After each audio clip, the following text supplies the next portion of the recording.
So the other day they had a story come out of Manhattan, and this woman, they calling her the Soho Karen. Now on our news channel, Sister Vicky Dillard had made a video about this story, and shout out to Sister Vicky for doing that. But we want to give some more information in this podcast about this particular Karen. So they have unmasked what they call the Soho Karen. So they said that she already had a rap sheet with 2 arrests in the last year alone. They say one for public intoxication and another for drunk driving. So see, she don't even care about people on the highway whatsoever.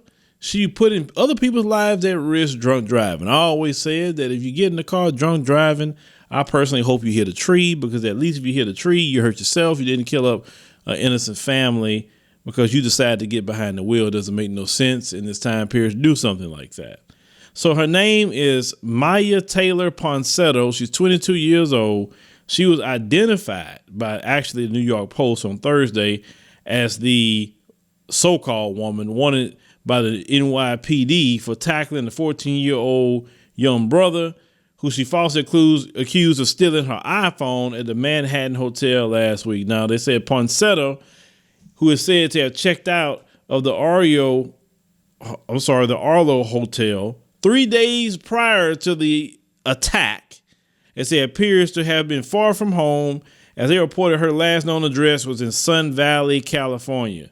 Now, they're saying photos circulating on social media suggest that Ponsetto is a aspiring model, I don't know what that means, and a former cheerleader at Simi Valley High School. It said he also uncovered more details about the young woman's most recent past through police reports and court records bearing her name. It showed in February 28, 2020, she had a public intoxication charge in Beverly Hills. It said that case is still pending with the court date scheduled for January 28, 2021. 3 months later, she was arrested again in Calabasas, a richest celebrity enclave in Los Angeles, which they say is home to, people like Kim Kardashian and etc. For drunk driving on May 28th, she was booked on 4 misdemeanor counts, 2 for drunk driving, and the other for driving a suspended license, and 1 for unlawful use of a driver's license. Boy, I mean, this chick, since she pleaded no contest to DUI charge, and a sentencing hearing is scheduled for January 14th. So this Soho Karen is just an all-around criminal, isn't she? Then it said that she was named in a civil case involving for eviction for non-payment in August of 2019. So now she will get charged up on some charges. Now, when you seen the video, she went and just lunged at that young brother, and his dad, was there to defend him, accusing the young brother of stealing her iPhone. Now, this is the thing with these Karens, brothers and sisters. These Karens out here, they are a creation of white supremacy. And these Karens are allowed to get away with they get away with, sometimes to provoke black people so they can actually get black people caught up on something or actually do something. Because back in the day, you have to understand, the Karens was used to start a lot of, mob attacks, etc. They'll lie on a black man. Oh, he looked at me. The Karens will say that. Oh, I felt uncomfortable. And then here they come with like 100 of them trying to burn black people out of their homes, shoot black people out of their homes, do all kinds of things they was doing to black people back in the day. And they talk about the Karens. You have to understand the Karens have been very instrumental in maintaining white supremacy. Karen is the mother of white supremacy. Don't never separate that. White supremacy will never continue if it has not been for these Karens. Understand? The woman is the first teacher of the child. Just like what we say, if you can get a bunch of revolutionary sisters in a community, if you can get at least 90% of the sisters to be revolutionary, guess what's going to end up happening? Those women have children. They're going to teach their children to be revolutionary. And then that generation is going to be, revolutionary that grow up. So this is why white supremacy always tried to get at the sisters by doing multiple things, like trying to make sure to have an uneven way that we treat each other. In other words, they rather elevate the black woman over the black man. But in their group, they don't elevate the white woman over the white man. They make sure the white man stays on top. Understand? They try to emasculate black men. They do all the things they can, and understand something. They have to actively do this. It's not something that we just roll over on. They got to have freaking armies and guns and everything to deal with black men. And they have to constantly invest time and money into that. They don't do that with other groups of men, because other groups of men, they know they'll roll over. That's why they don't do it to them. They trying to get on team white supremacy. We're not trying to get on team white supremacy like that.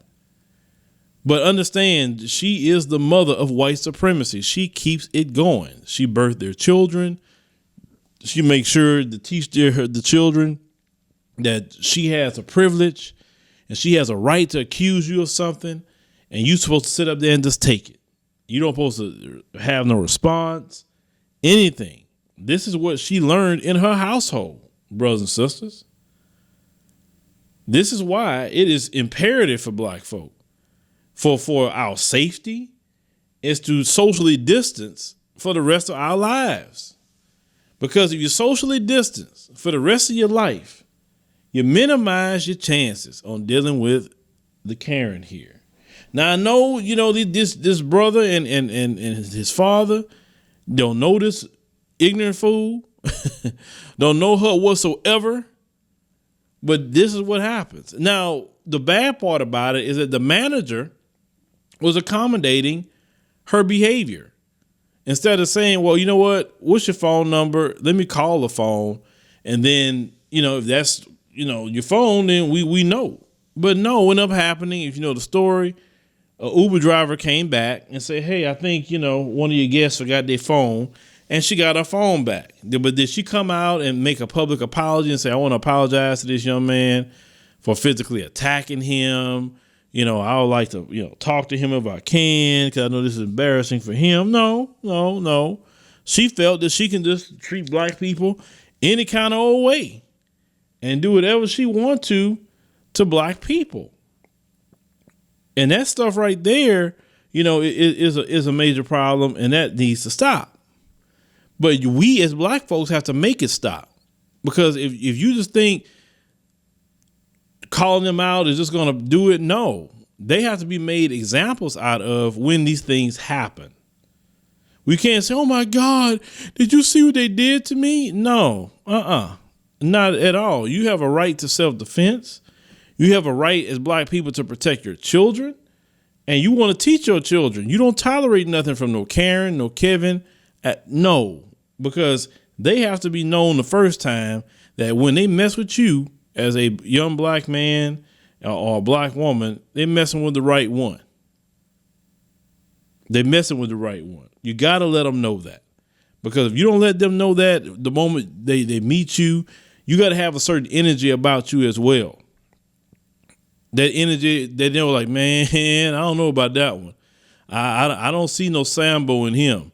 I don't see no shucking and jiving and bucking the eyes in him. I don't see him or her looking for the Popeyes butter biscuits. I don't see that. I actually see that he or her not looking for my validation. That they don't think my opinion matters for anything. Understand? We got to teach our children that's going to protect your children from dealing with some of these Karens out here. It's some of you may be a little hardcore on the white supremacist male, but some of you, dismiss or even soft-hearted at times to the white supremacist female. And you cannot dismiss them whatsoever. It is dangerous to dismiss them. Dismissing them has gotten a lot of people jammed up and a lot of people killed. You sit up there and let them infiltrate your groups. Y'all done that a lot in recent times. And then you look up, then your whole group is infiltrated. And now it goes from talking about a black issue to talking about something else, intersectionality, LGBT, anything that we not even talking about at that time period. They use their women to get in there. Their women is the weapon that they use. These Karens, they use them. And we got to look at the Karens actually a little bit more dangerous than even the male. Because you see the male do the majority of the violence, but she get in there and she gets you to tell all your secrets. You know, she'll get you to not be suspicious of her. And then when she act like this, now listen, you see how this media has even tried to handle her? Now imagine if this was a young black woman, 22 years old, and you had a white father and a 14-year-old, Mzungu male, and a black woman just tackled, this, teenager. You know good and well they would have found her in a day or two, and they would have had charges waiting on her. Charges would have been waiting before they even got to say, oh, we got some assault charges, we got battery, we got, crime against a minor charges. They would be having the charges stacked up on her. Now, I'm not saying they're not going to charge her because they say they're looking for her and they want to charge her with something or another. But the fact is, it wouldn't have been that long. What we have to do as black people, as black parents, is prepare our children, especially living in Babylon, to deal with racism, white supremacy. We must prepare them to do so. You are a horrible parent if you did not prepare your child for that. You understand? You're a horrible parent because you are not preparing your child to deal with the world they're going to live in, especially if you are living here in Babylon. If you don't want to prepare your children for that and you say, I don't want my kids knowing about that, well, you better move to the continent or something like that where they ain't got to deal with the Karens on a normal basis. Then maybe you can be like, well, my kids, because listen, when you go to the continent, they don't really know about white supremacy and racism like that because they don't endure it. They don't deal with it. They know more about what's going on with different tribes. They know more about, culture, nationality, whatever, like how they identify themselves. And they know that, when a Mzungu come in, they're a foreigner and they got to move a little different when they go over there versus over here where they just feel like they can just do you any old thing, tackle you like that, seeing you got their stuff. Listen, the word of a Karen has caused, black folks to be put on death penalty. It's caused black people to lose their lives with so-called, I call it terrorist riots that they had, and nobody talks about that. This little Karen gets away with all kind of things that she do, but yet the black woman do one little thing. Oh, she's aggressive. Oh, she's manly. She's this. What? Do you think this Karen's not manly? She's manly as all get out. That's manly to go tackle a dude. That's what other men do. That's extremely manly. And I don't like when they try to put all these stereotypes on black women, like these Karens don't do anything or these Beckys don't do anything. These chicks do the most. They do the most and they still, get cover for it. They can be out here thotting it up. Nobody say anything about that. Drugging themselves, drinking themselves. Nobody say nothing about that, but let a black woman do it and she'll hear about it forever. She can't reform herself because everybody gonna keep bringing it up about how she's this and she's that. But Karen and Becky, they can, do all the same thing. A lot of times, a lot worse, but she can reform herself. See, one thing I'll tell y'all about this system, they always going to try to protect their own.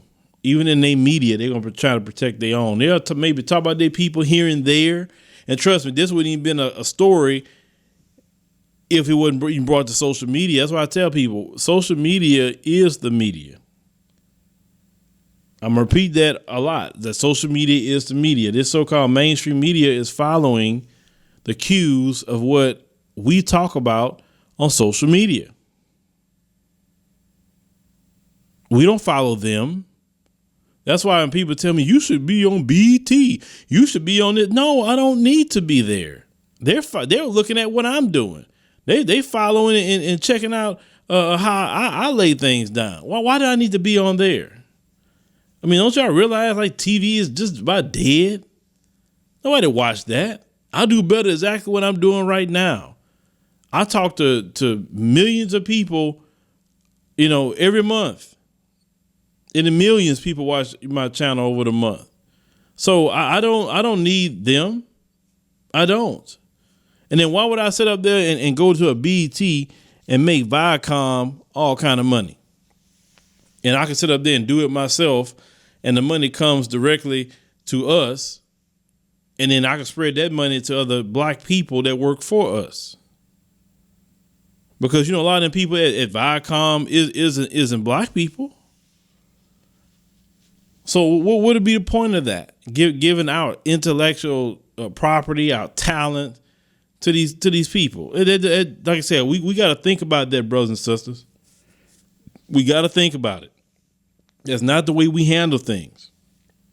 Because when the Mzungu owns their media, they're not saying, ooh, let me go try to get on a black platform.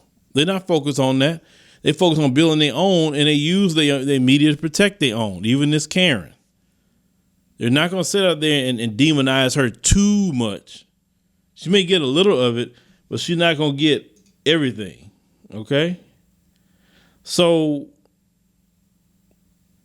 now they said when the scuffle ended and her phone was found by Uber and returned to her, it said that she just did not want to do the right thing whatsoever. So now, Benjamin Crump, he's involved with it because, like I say, his dad and his mother's name is Kat. The boy's mother's name is Kat Rodriguez. And they say, and Ben Crump is urging officials to bring charges over the incident. Now they said the even new footage that came out that cast light on the events in the lobby of the Arlo Hotel Manhattan. And they say it shows 4 people, the woman identified as Ponsetto, Keon, and Keon Jr., and another individual standing at the bottom of the stairs. And Keon Jr. starts to walk away in direction of hotel doors. At this point, the woman runs and grabs the young man. Like I say, just tackling him, just doing something manly, okay? So the good thing is, and how they identified her is when that mask came off, okay? So she says that, she put out that she's willing to cooperate in any police investigation, but she has not been contacted by investigators, nor has she reached out herself. Well, obviously, if you want to cooperate, why don't you reach out? You know they're looking to talk to you. Why don't you reach out?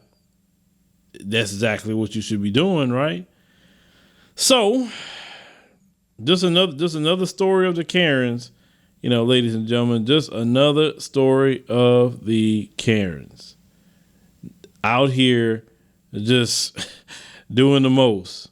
That's why I say it amazes me how I watch some black folks sit up here and want these people's validation when they do things like this. Now, even Bill de Blasio on Twitter said this is racism, plain and simple. He said it would be horrific at any age, but especially offensive that happened to a child. Now, he apologized and that happened to them and said her behavior was an affront to our city's values. So, boy, what can we learn from this? Protect your children at all times, ladies and gentlemen. Teach your children about white supremacy at all times.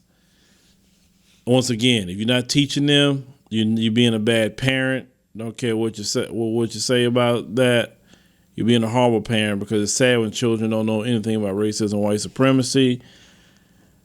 We got to understand and put the white supremacist female at the same level as her man.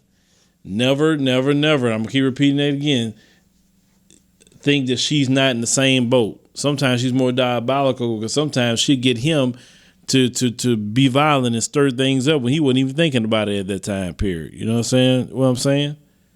We as black people, we deal in a country that's all about trying to make our lives a living hell. That we living in a one constant microaggression, state. Every day we getting, microaggressions. Dealing with Karen's calling the manager, being accused, as this young brother, of stealing something that he didn't even steal. without any proof of anything. She can just charge you up. Didn't ask the manager, hey, well, could you run those cameras and see, maybe I'll drop my phone somewhere if possible. Nothing. But she's in the wrong because she didn't even want to apologize after she did get her phone back. But like I said, that's to be expected. With these white supremacists, that's to be expected. They can't do the right thing. I mean, we've known that for over 400 years. So what I'm saying to you ladies and gentlemen is this: watch out for the Karens. I know we laugh at them. I know we report on them and everything like that, but they're extremely dangerous. They are extremely dangerous for the life and health of black people. We got to keep our head on the swivel with them at all times. All that calling the manager crap. Like I said, 2020 was the year of the Karen. Now you have been equipped and informed in the ways of Karen. So make sure that you protect yourself and protect your children and act accordingly. Thank you for listening to the Phillip Scott audio experience. I hope you learned something from our program. Make sure if it's your first time here, go and check out all the episodes that we have. Start binge listening. That way you can get acclimated to everything that we're talking about. If you like our show, and we would greatly appreciate you liking the show, support us monthly. You can do it as little as $1 or more. Support of the show helps us to keep going, helps us to change, upgrade, buy equipment. Eventually we're going to start bringing guests in, and we want to make sure we put on a great show for you guys. So support is definitely something that we greatly appreciate. We definitely appreciate all our supporters that we have now. We love you. We cherish you. Thank you for everything that you're doing. See you next time.